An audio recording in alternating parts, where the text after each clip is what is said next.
العلی العظیم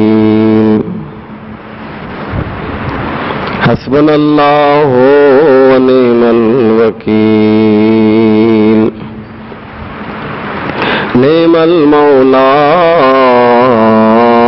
ونعم النصیر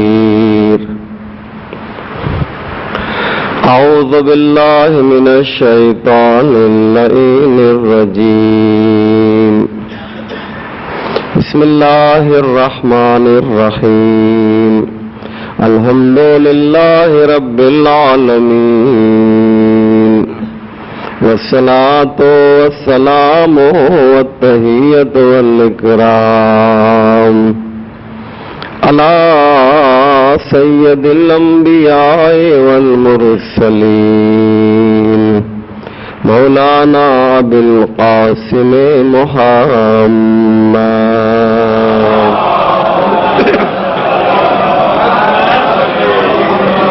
وآلہ الطیبین الطاہرین المعصومین المظلومین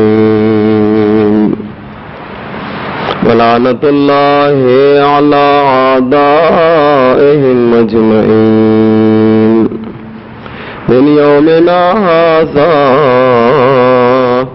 الی صباح یوم الدین رب اشرح لی صدری ویسر لی امری واحلل عقدۃ من لسانی یفقهوا قولی اما بعد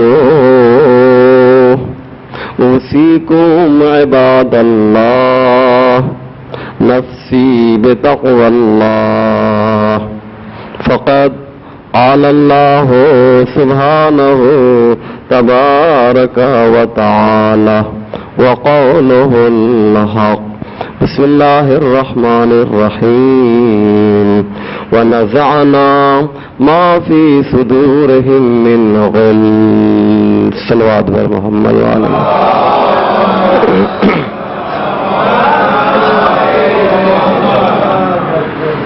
مومنین کرام، خطبہ جمعہ کا موضوع جیسا کہ آپ جانتے ہیں بہشت اور اس سے متعلق جو نعمتیں ہیں اور جو خصوصیات و امتیازات ہیں، اسی موضوع پر آپ کی خدمت میں سلسلہ گفتگو کا جاری ہے۔ گزرے ہوئے خطبے میں نے عرض کیا تھا کہ جنت کی نعمتیں اگرچہ شکل و صورت کے اعتبار سے دنیاوی نعمتوں جیسی ہیں، لیکن در حقیقت لذت اس کی بالکل مختلف ہے۔ زمین و آسمان کا فرق ہے دنیاوی نعمتوں اور آخرت کی نعمت کے بارے میں۔ بہت سی نعمتیں معنوی ہیں اور بہت سی نعمتیں مادی ہیں۔ یاد رکھیں عزیزو کہ مادی نعمتوں کی اہمیت کم ہے۔ صلوات پر محمد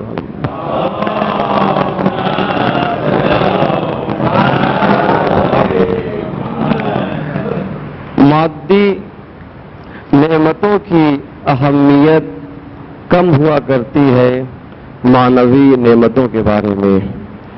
میں انشاءاللہ اس سے پہلے میں نے جنت کے پھل کا تذکرہ کیا تھا، آج میں یہ چاہتا ہوں کہ معنوی نعمتوں کا تذکرہ کیا جائے۔ ایک حدیث سنیے، بہت ہی اچھی حدیث۔ ارشاد ہوتا ہے کہ اللہ کی رحمتوں کے 100 دروازے ہیں۔ بہت توجہ کریں گے ابھی تو۔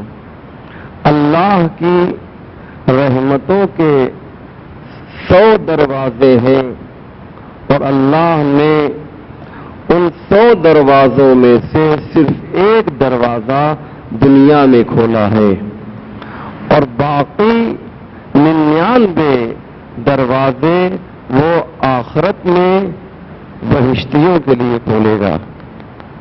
اندازہ لگا رہے ہیں کہ 100 دروازے ہیں، 100 باب رحمت ہے پروردگار کے، ان میں سے ایک دروازہ کھولا ہے.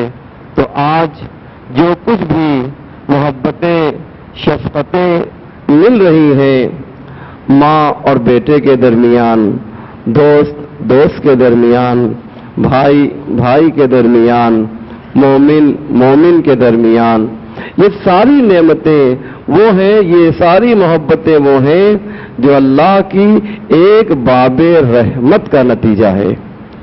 تو آپ اندازہ لگائیے کہ جب اللہ 99 رحمت کے دروازے جنت میں کھول دے گا تو وہاں ہمارے درمیان کیسی محبت ہوگی. یا آپ صرف تصور کر سکتے ہیں یا آپ سوچ سکتے ہیں. اسی لیے عزیزو قرآن نے کھلے لفظوں میں اعلان کیا وَنَزَعْنَا مَا فِي صُدُورِهِم مِّنْ غِلٍّ. اب میں اپنی گفتگو کو مربوط کرنا چاہتا ہوں کہ وَنَزَعْنَا مَا فِي صُدُورِهِم مِّنْ غِلٍّ، ہم نے وہ لوگ، وہ مومن کہ جو بہشت میں آئیں گے، پہلا کام ہم یہ کریں گے کہ ان کے دلوں سے حسد و کینہ و بغض کو نکال دیں گے. یہ سب سے پہلا کام اللہ کا ہوگا. کیوں؟ اس لیے کہ اللہ کو 99 رحمت کے دروازے بہشت میں کھولنے ہیں. 99 دروازے جب کھولنے ہیں تو محبت تقسیم کرنی ہے، رأفت تقسیم کرنی ہے، مہربانی تقسیم کرنی ہے، کرم بانٹنا ہے مومنین کے درمیان. تو اس کے لیے پہلے جتنے بھی بہشتی ہوں گے ان کے دلوں سے کینہ و بغض و فساد کو نکال دیا جائے گا.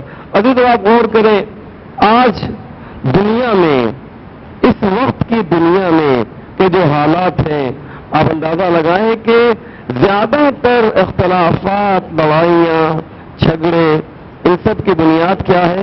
کینہ ہے، حسد ہے، بغض ہے مثلا.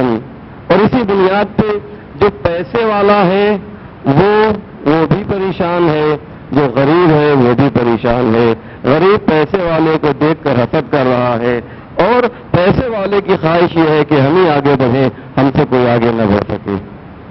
تو یہ جو سسٹم ہے دنیا کا، یہ جو خرابیاں یہاں پر لاحق ہو رہی ہیں، اس کی وجہ عزیزو کیا ہے؟ اس کا سبب کیا ہے؟ اس کا سبب صرف اور صرف یہ ہے کہ ہمارے درمیان کینہ ہے، ہمارے درمیان حسد ہے. اللہ نے کیا کہا؟ بہشت میں آؤ گے تو پہلا کام یہ کریں گے کہ تمہارے دلوں کی طہارت کریں گے. وَنَزَعْنَا مَا فِي صُدُورِهِمْ، ہم نکال دیں گے تمہارے دل میں جو تم دنیا سے کینہ لے کر آئے ہو، جو تم دنیا سے حسد لے کر آئے ہو. کیسے نکالا جائے گا؟ آئیے تفسیر قرآن میں آپ کے سامنے پیش کرتا ہوں. ظاہر سی بات ہے کہ جب تک اہل بیت کی تفسیر نہ ہو قرآن ہمارے لیے کافی نہیں ہے. لہذا اب آئیے تفسیر حدیث آپ کے سامنے پیش کرتے ہیں. آپ جب بہشت کے دروازے میں داخل ہوں گے، یہ سامنے دروازہ ہے، آپ جنت میں جب داخل ہوں گے تو جیسے ہی جنت میں داخل ہوں گے ایک بہت ہی بڑا درخت ہوگا. کتنا بڑا درخت؟ ہماری عقل میں اس درخت کی بزرگی سما نہیں سکتی ہے. اتنا بڑا درخت ہوگا، اتنا عظیم درخت ہوگا. صلوات بر محمد وعلی محمد. شکریہ بے فرمائے جہاز برائے شما اگر تمنا میں کریں تو شکریہ کے دعوی ایک اس سے بہتر آپ حضرات صلوات بھیجیں.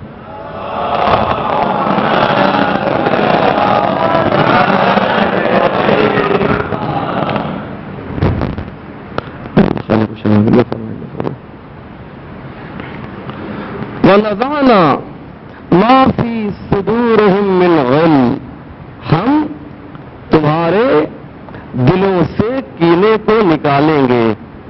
یہ تمہارے کون لوگ ہیں؟ یہ بہشتی لوگ ہیں. یہ وہ لوگ ہیں جو جنت میں آئیں گے. جب جنت کے دروازے پر آئیں گے عزیزو تو ایک درخت ہوگا، جو روایت ہے میں آپ کے سامنے پیش کر رہا ہوں، اور اس درخت سے 2 چشمے نکلیں گے، اس درخت سے 2 قسم کے چشمے پھوٹیں گے، چشمہ یعنی اسپرنگ، 2 چشمے نکلیں گے۔ روایت یہ ہے کہ جب آپ اندر آئیں گے تو آپ سے کہا جائے گا کہ ان میں جو یہ ایک چشمہ ہے اس کا پانی نوش کیجیے، اس کا پانی پیجیے۔ جب انسان اس چشمے کا پانی پیے گا تو اس کے دل میں حسد و بغض و کینہ سب پاک ہو جائے گا، اور پھر ہمیشہ کے لیے دل اتنا طیب و طاہر ہو جائے گا کہ کبھی اس دل میں کینہ نہیں پایا جائے گا۔ آپ اندازہ لگا رہے ہیں؟ اور اس کے بعد جو دوسرا چشمہ ہے، کہا جائے گا کہ اس چشمے میں آپ نہائیے، غوطہ لگائیے۔ جب یہ بندگان خدا اس چشمے میں نہائیں گے عزیزو، جب اس میں غوطہ لگائیں گے اس چشمے میں، تو روایت کے فقرے یہ ہیں کہ وہ اس قدر شادابی محسوس کریں گے، فرحت محسوس کریں گے، نشاط محسوس کریں گے کہ کبھی بھی اس کے بعد پھر انہیں تھکن کا احساس نہیں ہوگا، پھر کبھی بھی تھکن کا احساس نہیں ہوگا۔ تو آپ نے اندازہ لگایا کہ جب جنت میں ہم آئیں گے، انٹر کریں گے، تو سب سے پہلا جو کام کیا جائے گا ہمارے دلوں کو دھویا جائے گا، تاکہ ہم آپس میں محبت کے ساتھ رہیں۔ کیوں؟ اس لیے کہ اللہ کو 99 رحمت کے دروازے جنت والوں کے لیے کھولنے ہیں۔ اور اب آئیے میں اور واضح کر کے ایک دوسری آیت میں ارشاد ہوتا ہے، یہ تو میں نے سورہ اعراف کی آیت پڑھی تھی، اب آئیے سورہ ہجر کی بھی ایک آیت جو اسی سے بالکل ملتی جلتی ہے۔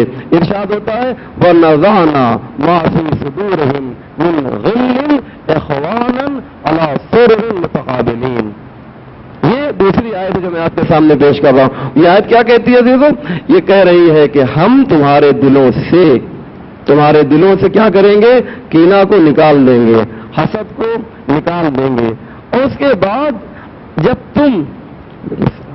تم جنت میں انٹر کرو گے، جنت میں داخل ہوگے، تو چشمے سے گزرنے کے بعد تمہارے لیے ایک خصوصی انتظام کیا جائے گا۔ دیکھیے یہ جو تمام آیتیں قرآن کے میں اب تک پڑھ رہا ہوں آپ کے سامنے، اگر آپ غور کریں، احساس کریں، تصور کریں اور یہ سوچیں کہ ایسی جگہ اگر ہوگی تو ہمارے لیے کس قدر لذت آور ہوگی، یہ تصور کریں۔ صرف قرآن کیا کہتا ہے کہ وہ ہم انہیں چشمے سے گزارنے کے بعد جب اندر آئیں گے تو ان کے لیے علی سرر متقابلین، لیکن اس کے پہلے کیا ہے؟ اخوانا ونزعنا ما فی صدورہم من غل اخوانا۔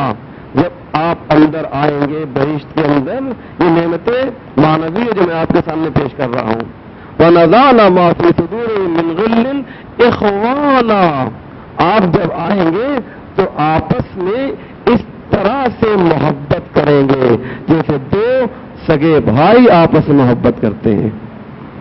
جنت میں مومن آپس میں، لیکن یہ بھائی کون والے بھائی ہیں؟ یہ حابیل قابل والے نہیں، بلکہ یہ وہ بھائی ہوں گے، یہ وہ رشتہ ہوگا جو اہل بیت کے گھر میں دیکھا گیا۔ آپ سمجھ رہے ہیں؟ ایسی محبت ہوگی مومنین کے درمیان۔ وہاں یہ ہمارے یہاں بھائیوں میں جھگڑا کیوں ہوتا ہے؟ پراپرٹی کی بنیاد پہ مثلا، وہاں یہ سسٹم ہی نہیں ہوگا۔ پراپرٹی جنت میں کورٹ نہیں ہے، جنت میں کچہری نہیں ہے، جنت میں وکیلوں کا کوئی کام نہیں ہے، جنت میں ڈاکٹروں کا کوئی کام نہیں ہے۔ وکیل اس لیے نہیں ہوں گے کہ وہاں پر کیس نہیں دائر کیا جائے گا، ڈاکٹر اس لیے نہیں ہوں گے کہ وہاں پر کوئی مریض نہیں ہوگا۔ آپ سمجھ رہے ہیں؟ لہذا دیدو جنت میں جب آپ داخل ہوں گے تو آپ کو اللہ کہتا ہے کہ ایسی محبت ہم پیدا کر دیں گے آپس میں کہ سب ایک دوسرے کو بھائی کی طرح سمجھیں گے۔ اور اس کے بعد علی سرر متقابلین، سامنے بھی تخت بچھا ہوگا اور ادھر بھی تخت بچھا ہوگا، 2 مومن آپس میں اس تخت پر بیٹھ کر بات کریں گے۔ اندازہ لگا رہے ہیں آپ؟ یعنی تصور کیجیے یہ جو تخت ہوگا اس کے بارے میں جو بہت جو روایتیں ہیں کہ اس میں ہیرے اور جواہرات جڑے ہوں گے اور بہت ہی خوبصورت تخت ہوگا، وہ سب اپنی جگہ پر ہیں. لیکن آپ یہ تصور کیجئے کہ دو بھائی آپس میں ایک دوسرے کے سامنے بیٹھ کر گفتگو کر رہے ہوں گے تو کیسا پیارا منظر ہوگا. یہاں پر مثلاً فرض کیجئے دنیا کی بھاگ دوڑ اتنی زیادہ ہے، آفس کے کام ہیں کہ دو سگے بھائی بھی آپس میں بیٹھ کر بات نہیں کر پاتے ہیں.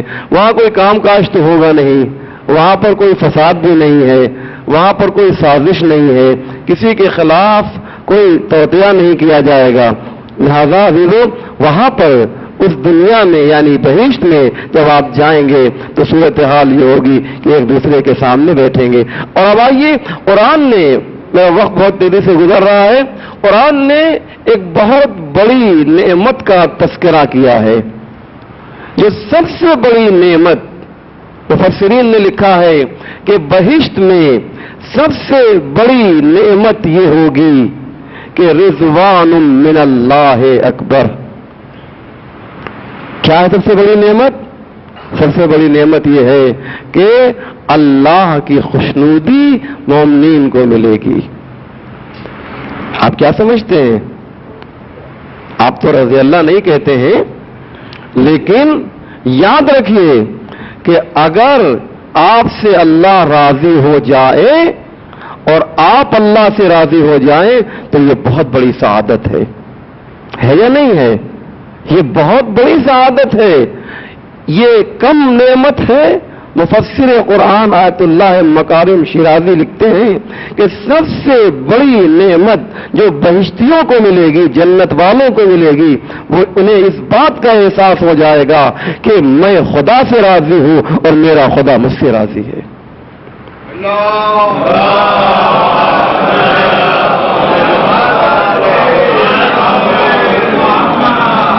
آپ سوچئے، غور کیجئے کہ ہمارا ایمان اس جگہ پر پہنچ جائے گا کہ ہمیں اس بات کا احساس ہوگا کہ ہمارا خدا جو ہے ہم سے راضی ہو گیا ہے.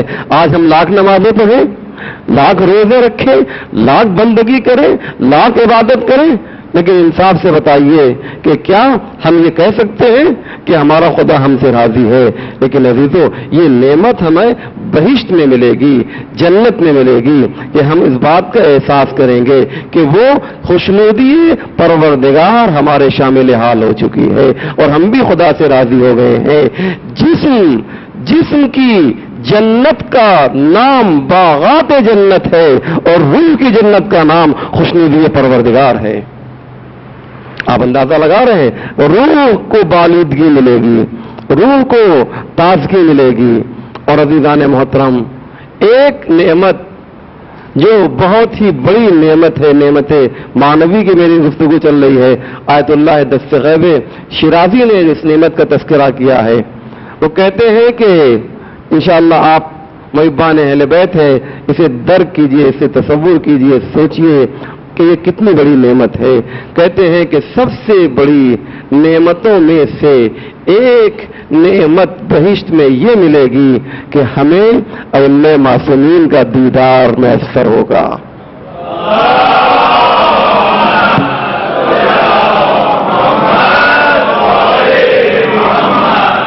یہ کوئی معمولی نعمت ہے عزیزو؟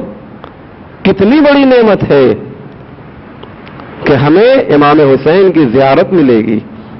ابھی تک ہم کربلا جاتے تھے، ان کی قبر کو بوسہ دیتے تھے، لیکن جب بہشت میں پہنچیں گے، ابھی تصور کیجئے، فرض کیجئے کہ یہاں پر خود امام تشریف لائیں، امام علیہ السلام یہاں پر خود تشریف لائیں اور آپ کو یہ معلوم ہو جائے کہ امام آ رہے ہیں، تو آپ کی کیسی کیفیت ہوگی؟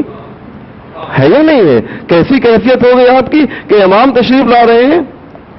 اندازہ لگائیے کہ جب مومن بہشت میں جائے گا، جب مومن جنت میں جائے گا تو اس کو یہ نعمت میسر ہوگی کہ وہ ائمہ معصومین کی زیارت کرے گا، دیدار کرے گا، ان کا شرف، ملاقات کا شرف حاصل کرے گا.